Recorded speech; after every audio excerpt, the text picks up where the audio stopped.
छत्तीसगढ़ में सत्ता के सिंहासन पर कौन सुशोभित होगा, इसका फैसला विधानसभा चुनाव में होगा। सत्ता पक्ष और विपक्ष दोनों ही चुनावी जीत की कोशिश में लगे हैं। आए दिन नए नए सियासी मुद्दों की गूंज सुनाई दे रही है। मौजूदा दौर में बेमेतरा कांड से जन्मी हेट स्पीच सियासत में उबाल मार रही है। इस मामले में मिले पुलिसिया नोटिस से विपक्ष आग बबूला है। मामला हेट स्पीच से ध्रुवीकरण तक जा पहुंचा है। विपक्ष भी इस पूरे मसले को अपने पक्ष में भुनाने में जुट गया है। यही वजह है कि विपक्ष सड़कों पर उतरा और सिविल लाइन थाने पहुंचा, जहां विपक्ष ने उल्टे सत्ता पक्ष के विधायकों के खिलाफ शिकायत दर्ज कराकर कार्रवाई की मांग की है। भारतीय जनता पार्टी के कार्यकर्ताओं को, पदाधिकारियों को सुनियोजित ढंग से छत्तीसगढ़ की सरकार ने उनके ऊपर झूठे और फर्जी मुकदमे लादे और उनको नोटिस सर्व कर दिया। और एक नया शब्द इन्होंने निजात किया, हेड स्पीच। हम तो प्रशासन से पहले पूछना चाहते हैं हेड स्पीच है क्या, उसकी पूरी व्याख्या करके छत्तीसगढ़ की जनता जानना चाहती है। हमारे लोगों ने सोशल मीडिया में व्यवस्था के खिलाफ लिखा है, किसी व्यक्ति के खिलाफ नहीं, और कानून इस बात की इजाजत देता है। कांग्रेस का एक विधायक जो है सरकारी कर्मचारी को ड्यूटी के समय झापट मारता है, आज तक उसकी एफआईआर हुई है, आज तक उसकी गिरफ्तारी हुई है। और इन सारे लोगों के खिलाफ हम लोगों ने अभी यहाँ पर आवेदन दिया है और पुलिस प्रशासन से आग्रह किया है कि तत्काल उस पर कार्रवाई हो। इधर मामले को लेकर सत्ता पक्ष कांग्रेस भी लगातार मुखर है। कांग्रेस विपक्ष पर ध्रुवीकरण की राजनीति करने का आरोप लगा रही है। कांग्रेस का कहना है कि बीजेपी मुद्दा विहीन है, कानून से ऊपर कोई नहीं है, जो कानून के खिलाफ जाएगा उस पर कार्रवाई तय है। भारतीय जनता पार्टी धार्मिक ध्रुवीकरण के साथ साथ यहाँ के माहौल को बिगाड़ने का प्रयास किया जा रहा है, जबकि छत्तीसगढ़ शांत प्रदेश है, यहाँ भाईचारा के साथ लोग रहे, मगर कुछ मुद्दों को लेकर इस ढंग से बयानबाजी हो रही जिसके कारण यहाँ सामाजिक सौहार्द बिगड़ रहा है। तो उनके ऊपर अगर पुलिस कार्रवाई कर रही है तो भारतीय जनता पार्टी को, नेताओं को तकलीफ नहीं होना चाहिए। इसका मतलब ये थोड़ी है कि आपको कोई अधिकार मिल जाए। आप यदि नियमों के विपरीत कोई काम करते हैं, कानून के खिलाफ यदि कोई काम करते हैं तो विधि सम्मत कार्रवाई की जाएगी। छत्तीसगढ़ धर्मांतरण की आग में चल रहा है। बस्तर और कवर्धा के बाद बेमेतरा कांड पर सियासी पारा चढ़ा हुआ है। चुनावी साल में इस मुद्दे को लेकर सत्ता पक्ष और विपक्ष दोनों ही राजनीतिक रोटियां सेकने में लगे हैं। लेकिन ये देखना दिलचस्प होगा कि विधानसभा चुनाव को केंद्रित करके चल रही इस सियासत को जनता कितना तवज्जो देती है। IND 24 के लिए रायपुर से निधि प्रसाद की रिपोर्ट।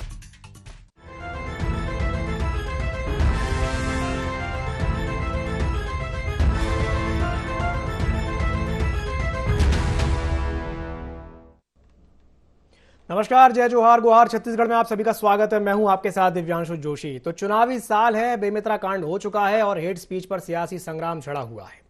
इन दिनों छत्तीसगढ़ की सियासी फिजा में हेट स्पीच जमकर गूंज रही है।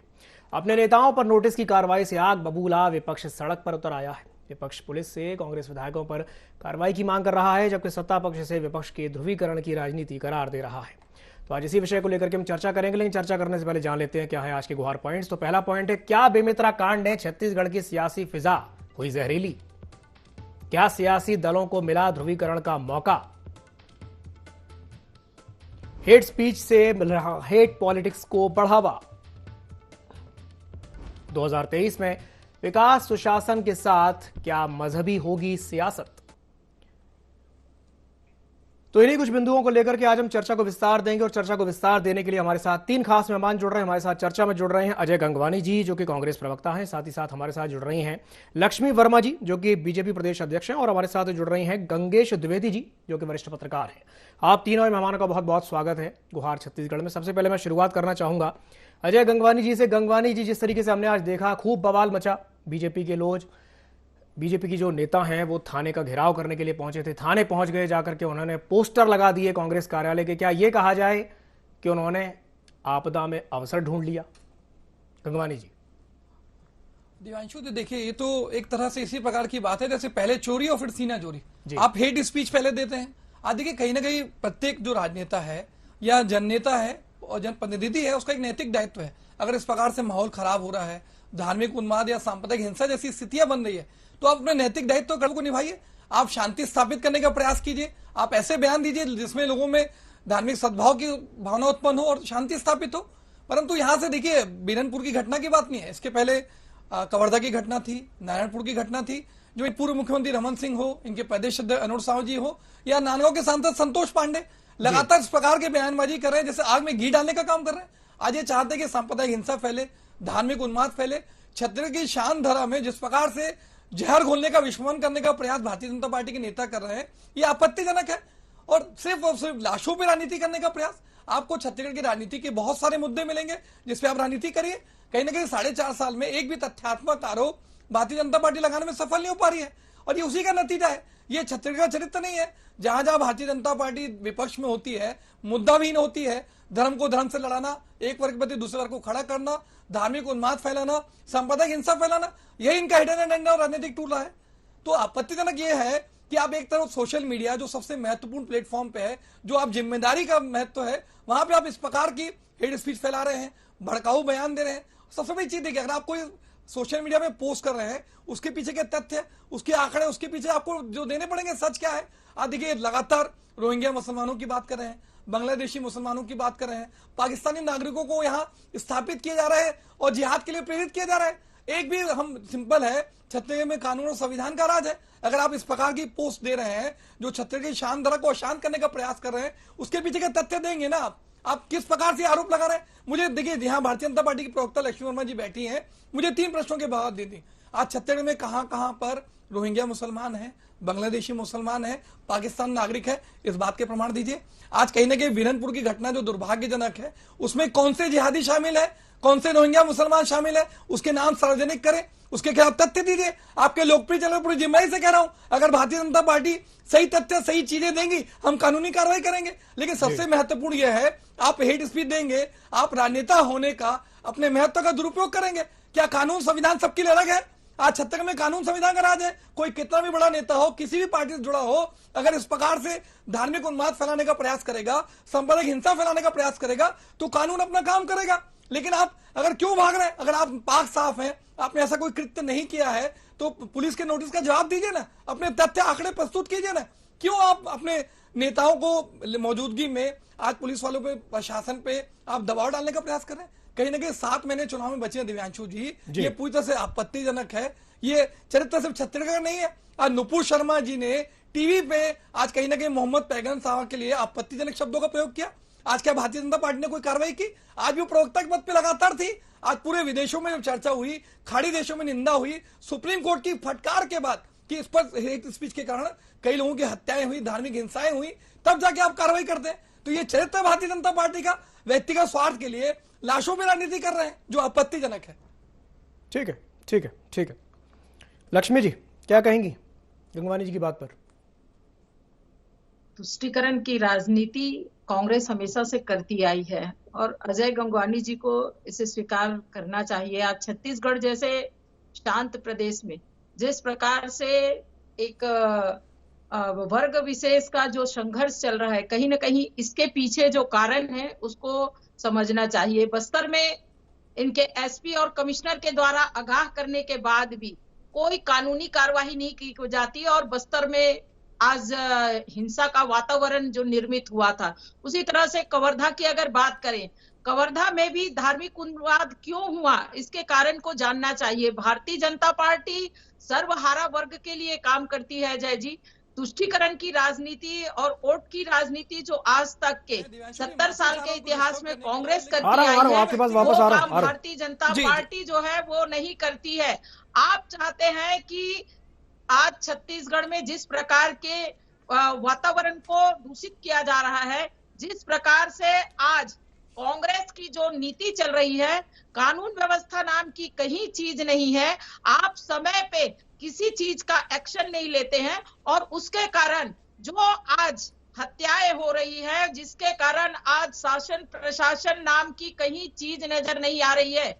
यहाँ हर वर्ग जो है परेशान है। आप महिलाओं की बात करूं, आज आप देख लीजिए चारों तरफ माफियाओं का राज है। तो आप कहना क्या चाहते हैं? आप अति करें और उसको भारतीय जनता पार्टी जो है उसके कार्यकर्ता देखते रहे, और आप भड़काऊ बयान इन देंगे, चीजों को धार्मिक रोकने उन्माद के बजाय फैलाएंगे, अगर सांप्रदायिक कोई हिंसा बात फैलाएंगे। धार्मिक क्या ये उन्माद चरित्र है नहीं आपका? फैलाते हैं। व्यक्तिगत स्वार्थ के लिए लाशों में राजनीति करेंगे आप? अरे गंगवानी जी, एक मिनट। वीरनपुर की घटना को आप देखिए, वीरनपुर की घटना में एक जो युवा है जिसकी हत्या हुई, 22 साल की जो युवक है, उसमें एक वर्ग विशेष के सारे लोगों के द्वारा जिस ढंग से उसकी हत्या की गई, उसका कारण भी कहीं ना कहीं देखिए आप मीडिया के माध्यम से और सारे लोगों के माध्यम से जो बातें आई हैं कि वहां पे उस परिवार के लड़की को जो कहना चाहिए कुछ समय बाद जो पहले लव जिहाद का जो मामला आया था उसको लेके जो लड़ाई चलती रही है, कहीं ना कहीं वो बड़े मामले के रूप में आज सामने आया है। तो कांग्रेस जो है हर चीजों को अनदेखा करती आ रही है। आप तुष्टीकरण की राजनीति जब तक करेंगे और प्रदेश में अशांति का माहौल फैलाने का पूरा श्रेय जो है कांग्रेस को जाता है, क्योंकि आपकी शासन प्रशासन कहीं नजर नहीं आ रही है। अगर समय से पहले अगर आप कार्यवाही करते तो इस ढंग से कोई चीज जो है वो सामने नहीं आती। लक्ष्मी जी एक बात आप बताइए। देख लीजिए जी दिव्यांशु जी, मैं ये कहना चाहूंगी कि आज यूपी में देखिए आप कैसे जो यहाँ क्राइम करने वालों को संरक्षण दिया जा रहा है।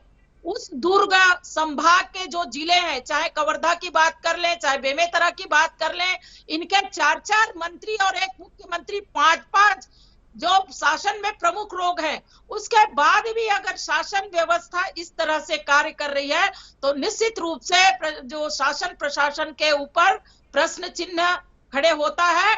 और आज इन सारे जो घटनाएं हैं उनके लिए मैं उसके वो जितनी निंदा की जाए कम है, लेकिन इसके लिए कांग्रेस जिम्मेदार है ये कहना चाहती हूँ। चलिए ठीक है, आपने कांग्रेस को जिम्मेदार बता दिया, उन्होंने बीजेपी को जिम्मेदार बता दिया, बहुत बढ़िया।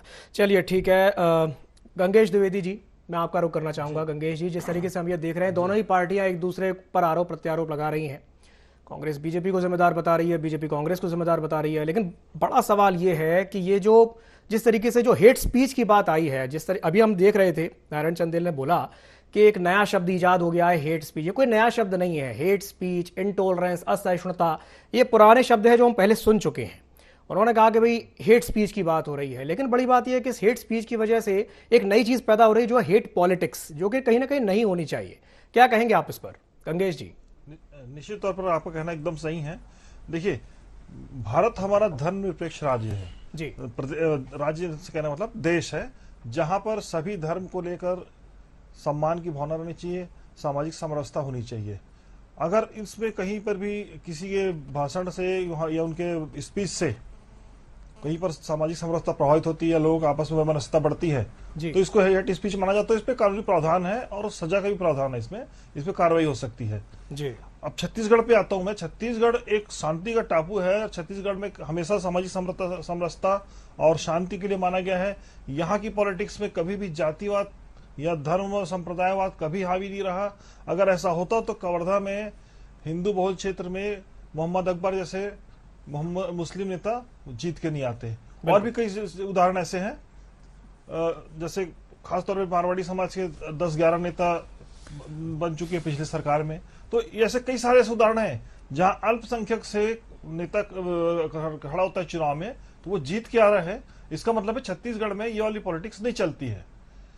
अब ये यहाँ की बात करते हैं अपन, खासतौर पे वीरनपुर गांव की। वीरनपुर गांव 1200 की आबादी वाला गांव है जी। वहां पर जो मीडिया की रिपोर्ट्स आई और भी जो हम लोगों ने अंदर से देखा है उसमें यह आ रहा है कि वो लगातार करीब 6-7 अलग अलग हिंदू परिवार की लड़कियां मुस्लिम समुदाय में गई हैं जी।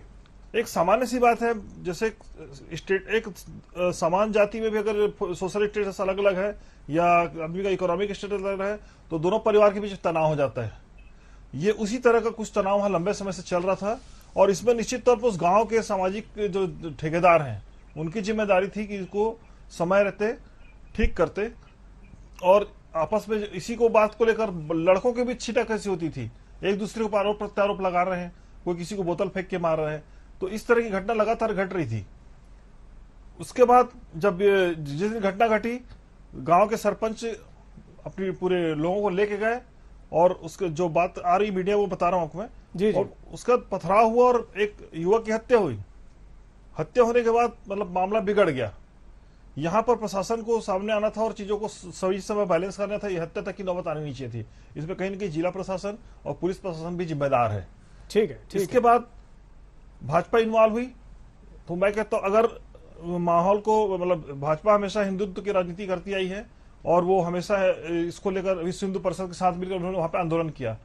इस आंदोलन को उन्होंने पूरे प्रदेश भर का बनाया और उसके बाद जो उन्होंने सोशल मीडिया में जिस तरह का जारी किया, मिनी पाकिस्तान, तालिबानीकरण, ये कुछ ज्यादा ही हो गया था। इतनी बुरी स्थिति छत्तीसगढ़ में नहीं है ना। तो ये सब चीजें हैं जो राजनीति, मतलब इसको राजनीति की तरह से पेश करना, मुझे लगता है ये बिल्कुल दोनों ही पार्टी के लिए गलत है।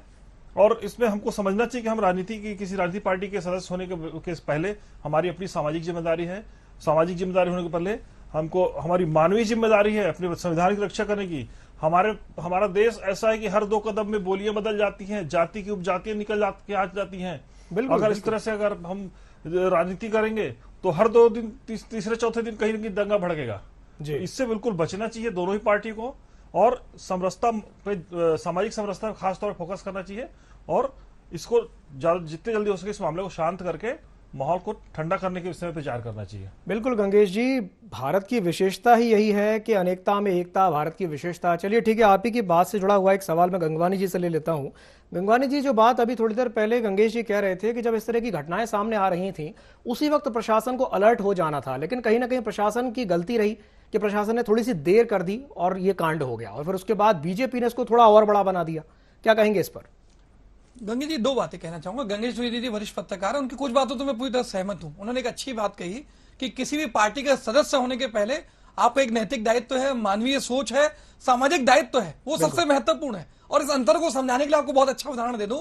ये घटना दुर्भाग्यजनक है, इस प्रकार की घटना लोकतंत्र में स्वीकार्य नहीं है। परंतु एक पुरानी घटना बताऊं आपको, जब रमन सिंह की सरकार थी, बस्तर के विश्रामपुरी में इसी प्रकार की घटना हुई, तब तत्कालीन हमारे स्वर्गीय महेंद्र सिंह कर्मा जो नेता प्रतिपक्ष थे, वो वहां स्थल पे पहुंचे, लोगों की शांति बैठक की, लोगों को शांति स्थापित करने के लिए पूरा सहयोग किया, प्रशासन और अधिकारियों पुलिस को निर्देश दिए। ये नैतिक दायित्व, ये राजनीतिक जिम्मेदारी, ये प्रत्येक पार्टी की है। और ये इनका अंतर देखिए, आज महेंद्र कर्मा जी ने क्या किया और ये रमन सिंह जी क्या कर रहे हैं, अरुण साहू जी क्या कर रहे हैं, संतोष पांडे क्या कर रहे हैं, ये आग में घी डालने का काम कर रहे हैं। इस बात को, सेम बात को गंगेश द्विवेदी जी ने भी कहा कि आपका एक राजनीतिक के पहले आपका एक सामाजिक और नैतिक दायित्व है, वो निभाना आपके लिए सबसे बड़ी जिम्मेदारी है। और देखिए, दूसरी सबसे बात ये हो रहा है, ये पहली बार नहीं हो रहा है। आज कवर्धा में 2 छोटी गुटों की लड़ाई थी, यही भारतीय जनता पार्टी शांति मार्च की परमिशन लेती है सरकार से और वहां से बस्तर, कुरूद, धमतरी, दुर्ग, बालोद, नांदगांव, रायपुर से लड़के बुलाकर विश्व हिंदू परिषद से जो अन्य सामाजिक संगठन है वो आज वहां पे धार्मिक उन्माद और सांप्रदायिक हिंसा फैलाने का प्रयास करते हैं। ये दोहरा चरित्र है, कभी ये धर्म के नाम पर, कभी प्रभु श्री राम के नाम पर, कभी हिंदुत्व के नाम पे, कभी भगवान राम के नाम पर, सिर्फ और सिर्फ व्यक्तिगत स्वार्थ के लिए, वोटों के ध्रुवीकरण के लिए जो राजनीति करने का प्रयास कर रहे हैं, जो लाशों पर राजनीति करने का प्रयास कर रहे हैं, ये आपत्तिजनक है। दूसरी बात देखिए, गुजरात के चुनाव होते हैं, इनके गृह मंत्री अमित शाह क्या कहते हैं, भैया हमने जो 2002 के दंगों में सबक सिखाया उसका नतीजा है कि आज तक गुजरात में शांति है। मतलब आप दंगों को जस्टिफाई करते हैं। आज इस प्रकार की हेट स्पीच का ही नतीजा था दिव्यांशु जी, रामनवमी के दिन 10-10 राज्यों में दंगे होते हैं, आखिर कौन जिम्मेदारी लेगा? ये भारतीय जनता पार्टी का चरित्र है। व्यक्तिगत स्वार्थ के लिए धार्मिक उन्माद फैलाते हैं आप। आज रथ यात्रा 1990 से 92 के बीच में देश के 5000 आम नागरिकों की हत्या हुई, क्या भारतीय जनता पार्टी उसकी जिम्मेदारी लेगी? क्या रामनवमी के 10 राज्यों में दंगे में जो नुकसान होता है उसकी क्या जिम्मेदारी लेगी? आज नुपुर शर्मा के हेट स्पीच के कारण कई राज्यों में दंगे हुए, कई लोगों की मौत हुई, आखिर उसकी जिम्मेदारी कौन लेगा? आपको नैतिक जिम्मेदारी निभानी पड़ेगी। आप सिर्फ वोटों के ध्रुवीकरण के लिए कभी 80-20 का नारा देंगे। आप एक भी मुझे घटना बता दीजिए, लगातार धर्मांतरण की बात करते हैं, एक भी तथ्यात्मक आरोप लगाया क्या इन्होंने? सबसे ज्यादा चर्च इनके शासनकाल में बनते हैं। इनके मंत्री राजेश मूणत आज रामकुंड में अन्य इसे जो मसीह भोज में शामिल होते रहे, आज आरएसएस मसीह भोज का आयोजन करता है। ये दोहरा चरित्र न दिखाए। चैनल पे बैठ के आप अलग बात करते हैं, तुष्टीकरण की बात करेंगे, वोटों के ध्रुवीकरण की बात करेंगे, और आपका चरित्र देख लीजिए। कभी आप ऐसे मसीह भोज करते हैं, कभी मुस्लिमों का सम्मेलन आयोजित करते हैं। आज लगातार बयान जो इस प्रकार के हैं, आज नितिन नवीन का बयान सुन लीजिए। आज मदरसों में गोली बारूद की बात की जाती है, आतंकवाद को कैसे बढ़ावा दिया इस बात की बात होती है। अनंत हेगड़े और विनय कटियार कहते हैं अब मुसलमानों को पाकिस्तान चले जाने चाहिए, हम संविधान को बदलने आए, राज्यसभा में ऐसे बयान देते। तो ये भारतीय जनता पार्टी का चरित्र है। व्यक्तिगत स्वार्थ के लिए, अपनी वोटों की राजनीति के लिए आज कहीं ना कहीं न केवल छत्तीसगढ़ में, पूरे देश में सांप्रदायिक हिंसा फैलाना, धार्मिक उन्माद फैलाना, एक वर्ग के प्रति दूसरे वर्ग को खड़ा करना, यही इनका चरित्र है जो आपत्तिजनक है। परंतु छत्तीसगढ़ में शांति का टापू है, यहाँ कानून और संविधान का राज है। इस प्रकार के दुर्भावनाओं का, हेट स्पीच फैलाने का, नफरत फैलाने का, आज जो जहर घोलने का प्रयास किया जा रहा है, उसमें कड़ी से कड़ी कार्रवाई कांग्रेस पार्टी करेगी। चलिए ठीक है, लक्ष्मी जी क्या कहेंगी गंगवानी जी की बात पर? लक्ष्मी जी क्या आप मेरी आवाज सुन पा रही हैं? लक्ष्मी जी, लगता है लक्ष्मी जी से हमारा संपर्क नहीं हो पा रहा है। गंगवानी जी मैं आप ही से एक बात कहना चाहूंगा। अभी आपने चूंकि हेट स्पीच की बात कही है कि बीजेपी के जो लोग हैं वो हेट स्पीच फैला रहे हैं, उन्मादी भाषण दे रहे हैं, लेकिन आप ही के पार्टी के कुछ लोग हैं, कुछ नेता ऐसे हैं, उनके कुछ भाषण या कुछ उनकी बातें मैं आपको याद दिलाना चाहूंगा। बीजेपी के नेताओं ने जो शिकायत की है उसमें उन्होंने ये कहा है कि 22 दिसंबर 2022 को जो कवासी लखमा जी हैं, कवासी लखमा ने महामहिम राज्यपाल अनुसुईया उइके के विरुद्ध एक अभद्र टिप्पणी की थी, जिसमें उन्होंने ये कहा था कि वो आरएसएस और बीजेपी की राजनीति में नाच रही हैं। ये क्या था? क्या ये अभद्र टिप्पणी नहीं थी? इसके अलावा दूसरी बात, अमरजीत भगत को लेकर के शिकायत में यह कहा गया है कि भाई भगत ने पूर्व मुख्यमंत्री डॉक्टर रमन सिंह के खिलाफ अभद्र टिप्पणी करते हुए उन्हें मोटा कहकर के संबोधित किया था। क्या यह अभद्र टिप्पणी नहीं थी? इसी के अलावा और भी ऐसी कई टिप्पणियां, आपके एक और प्रवक्ता हैं धनंजय सिंह ठाकुर, वो पीएम मोदी को लेकर के सोशल मीडिया पर तमाम तरह की बातें लिखते रहते हैं और वो बताने की आवश्यकता नहीं है कि वो क्या कुछ लिखते हैं। तो क्या वो अभद्र टिप्पणी नहीं है? क्या वो हेट स्पीच नहीं है? गंगवानी जी। देवांशु जी देखिए, आपको मैं स्पष्ट कर दूं, आप वरिष्ठ एंकर है, दो अलग अलग चीजों को जोड़ने का, आपत्तिजनक बयान जो है वो अलग बात है और हेट स्पीच अलग बात है। आप जितने बयानों का रेफरेंस दे रहे हैं मैं उनके समर्थन में नहीं हूं, लेकिन इस बयानों से किसी प्रकार से धार्मिक उन्माद, सांप्रदायिक हिंसा फैलना, जहर घोलने का प्रयास नहीं है। ये अभद्र टिप्पणी है, अमर्यादित भाषा है। परंतु हेट स्पीच क्या है? ऐसी स्पीच जिसके माध्यम से कई वर्गों के प्रति मतभेद पैदा हो, सांप्रदायिक हिंसा फैले, धार्मिक उन्माद फैले, ये हेट स्पीच है। आज नुपुर शर्मा का जो बयान है वो हेट स्पीच है। आज विनय कटियार, अनंत हेगड़े का जो बयान है कि भैया मुसलमानों को पाकिस्तान चले जाने दें, ये हेट स्पीच है। आज केंद्रीय गृह मंत्री अमित शाह जी को 2002 के दंगों को जस्टिफाई करना कि ऐसा सबक सिखाया कि आज तक वो शांत है, ये हेट स्पीच है। आपको महत्वपूर्ण अभद्र भाषा, अमर्यादित भाषा और हेट स्पीच के अंतर को महसूस करना पड़ेगा। ये कांग्रेस का चरित्र न रहा। कुछ लोगों का बयान आपत्तिजनक हो सकता है, मैं उसके समर्थन में कतई नहीं हूं, परंतु देखिए डी पुरंदेश्वरी बस्तर के चिंतन शिविर में क्या कहती है, भैया थूक से बहा देंगे। आज नितिन नवीन क्या बयान देते हैं? मदरसों में आतंकवाद को बढ़ावा देने का बयान दिया जा रहा है। तो लगातार आज देखिए कहीं ना कहीं अजय चंद्राकर जी की बात करूं, गोधन न्याय योजना के समय गोबर की चिन्ह राजकीय चिन्ह से कर देते हैं, छत्तीसगढ़ की अस्मिता को चोट पहुंचाते हैं। आज नितिन नवीन पहले छत्तीसगढ़ महतारी की मूर्ति की स्थापना करते हैं, उस पर आपत्ति जताते हैं। तो ये भारतीय जनता पार्टी का चरित्र है। पहले जिनके खुद के घर शीशे के हों, दूसरे घर में पत्थर फेंकने का प्रयास न करें, पहले अपना चरित्र सुधारे, धार्मिक उन्माद फैलाना बंद करे, धर्म की ठेकेदारी करना बंद करे, हिंदुत्व के नाम पे, प्रभु श्री राम के नाम पे राजनीति करने का प्रयास बंद करें। चलिए ठीक है, मैं प्रतिक्रिया ले लेता हूं। लक्ष्मी जी क्या कहेंगे गंगवानी जी की बात पर? गंगवानी जी को शायद लगता है कि इनके जो नेता है ना, राहुल गांधी जी का बयान याद नहीं है। वो हेट स्पीच नहीं है जिन्होंने सारे मोदी चोर हैं ऐसा कहते हुए प्रधानमंत्री जी को कैसी बात कर रहे हैं किया। ये निवेदन है लक्ष्मी जी, आप भाजपा की वरिष्ठ प्रवक्ता हैं, हेट स्पीच का अंतर समझ लीजिए क्या होता है। आपने यहाँ पे चालू किया है, आपने चालू किया है कि दिवांशु जी मेरा एक निवेदन है, छत्तीसगढ़ के दर्शक समझ लें, हेट स्पीच और भाषा अलग अलग है। लक्ष्मी जी, गंगवानी जी ये कह रहे हैं कि जो राहुल गांधी ने कहा वो हेट स्पीच नहीं है, वो विवादित बयान है। उनके हिसाब से वो विवादित बयान था, वो हेट स्पीच नहीं है। मतलब देश के नुपुर शर्मा मोहम्मद पैगंबर साहब के लिए जो बोलती है वो हेट स्पीच। एक मिनट गंगवानी जी, उनकी बात पूरी हो जानी थी, मैं आपको मौका दूंगा जी। बातें जो है वो एक पक्ष के लिए दूसरी और आपके लिए अपने लोगों के लिए दूसरी, ये कांग्रेस लक्ष्मी जी पहले ये तो समझ लीजिए कि हेट स्पीच होती क्या है, पहले हेट स्पीच की परिभाषा तो समझ लीजिए, फिर तो चर्चा कीजिए चैनल पे। अरे गंगवानी जी एक मिनट उनकी बात पूरी हो जाने दीजिए। वाले लोगों का कहना और कथनी दोनों में बहुत अंतर है। आप कहते कुछ है, करते कुछ है। भारतीय जनता पार्टी निश्चित रूप से जब अटल बिहारी वाजपेयी जी थे तो छत्तीसगढ़ को उन्होंने पृथक किया। इतने साल तक कांग्रेस में जब सरकार में रही तो कांग्रेसियों ने सोचा कि छत्तीसगढ़ महतारी को छत्तीसगढ़ का दर्जा देकर छत्तीसगढ़ियों का सम्मान जो है वो किया जाए, लेकिन ये करने का काम भारतीय जनता पार्टी की है। आपने यहाँ पे छत्तीसगढ़ को जो इस 4 साल में आतंकवाद की सीमा में ला के खड़ा कर दिया है। लक्ष्मी जी जी, आपने वही बात घूम फिर के कह दी जो अरुण साहब ने कही थी। अरुण साहब ने छत्तीसगढ़ की तुलना तालिबान से की है, पाकिस्तान से की है। क्या ये जस्टिफाइड है? अभी थोड़ी देर पहले गंगेश जी बोल रहे थे कि स्थिति बिगड़ी है, लेकिन इतनी भी ज्यादा नहीं बिगड़ी है कि तुलना पाकिस्तान और तालिबान से कर दी जाए। लक्ष्मी जी देखिए, मैं पाकिस्तान तालिबान से तुलना नहीं कर रही हूँ, लेकिन जो अरुण साहब तो कर रहे हैं, आप बहन के साथ हैं या नहीं? कांग्रेस आपके अरुण साहब जी प्रदेश अध्यक्ष है लक्ष्मी जी, गंगानी जी, क्या आप उनके बयान के साथ हैं? स्थिति खराब हो रही है, ये चिंता दिव्यांशु जी प्रश्न का जवाब दीजिए इनसे। जी कर रही है। छत्तीसगढ़ जैसे अरे लक्ष्मी जी, बातों को गोल गोल मत घुमाइए। क्या आप अरुण साहब जी के बयान के साथ हैं? क्या छत्तीसगढ़ तालिबान बन चुका है? क्या छत्तीसगढ़ पाकिस्तान बन चुका है? क्या रोहिंग्या मुसलमान है यहाँ पे? क्या कौन जिहादी है? इस प्रकार के आपत्तिजनक पोस्ट न करिए। छत्तीसगढ़ की शान धरा को अशांत करने की साजिश न करे। अपने व्यक्तिगत स्वार्थ के लिए, वोटों के ध्रुवीकरण के लिए राजनीति करने का प्रयास न करें लक्ष्मी जी। ठीक है। लेकिन प्रदेश को पूरी तरह से आज अरे दिव्यांशु जी, इनसे जवाब दीजिए। लक्ष्मी जी भागिए मत लक्ष्मी प्रश्नों जी, से। आप प्रश्नों का जवाब दीजिए। क्या अरुण सिंह जी के बयान के साथ हैं? समय की बाध्यता के चलते समय की बाध्यता के चलते मैं इस चर्चा को यहीं समाप्त करना चाहूंगा। आप तीनों महानुभावों का बहुत बहुत धन्यवाद हमारे साथ जुड़ने के लिए, चर्चा में शामिल होने के लिए। तो जिस तरीके से हम ये देख रहे हैं कि छत्तीसगढ़ में जो कांड हुआ बेमेतरा का, और उसके बाद से जो सियासी फिजा है वो काफी जहरीली हो गई है। लगातार हेट स्पीच के बाद अब एक नए किस्म की पॉलिटिक्स वहां पर देखने को मिल रही है, हेट पॉलिटिक्स। अब देखने वाली बात यह होगी कि इस हेट पॉलिटिक्स का फायदा अल्टीमेटली क्या विधानसभा चुनाव में बीजेपी को मिलेगा, या इस हेट पॉलिटिक्स से नुकसान जनता को होगा। गुहार छत्तीसगढ़ में फिलहाल के लिए इतना ही। मुझे दीजिए इजाजत और आप बने रहिए ID24 के साथ। नमस्कार।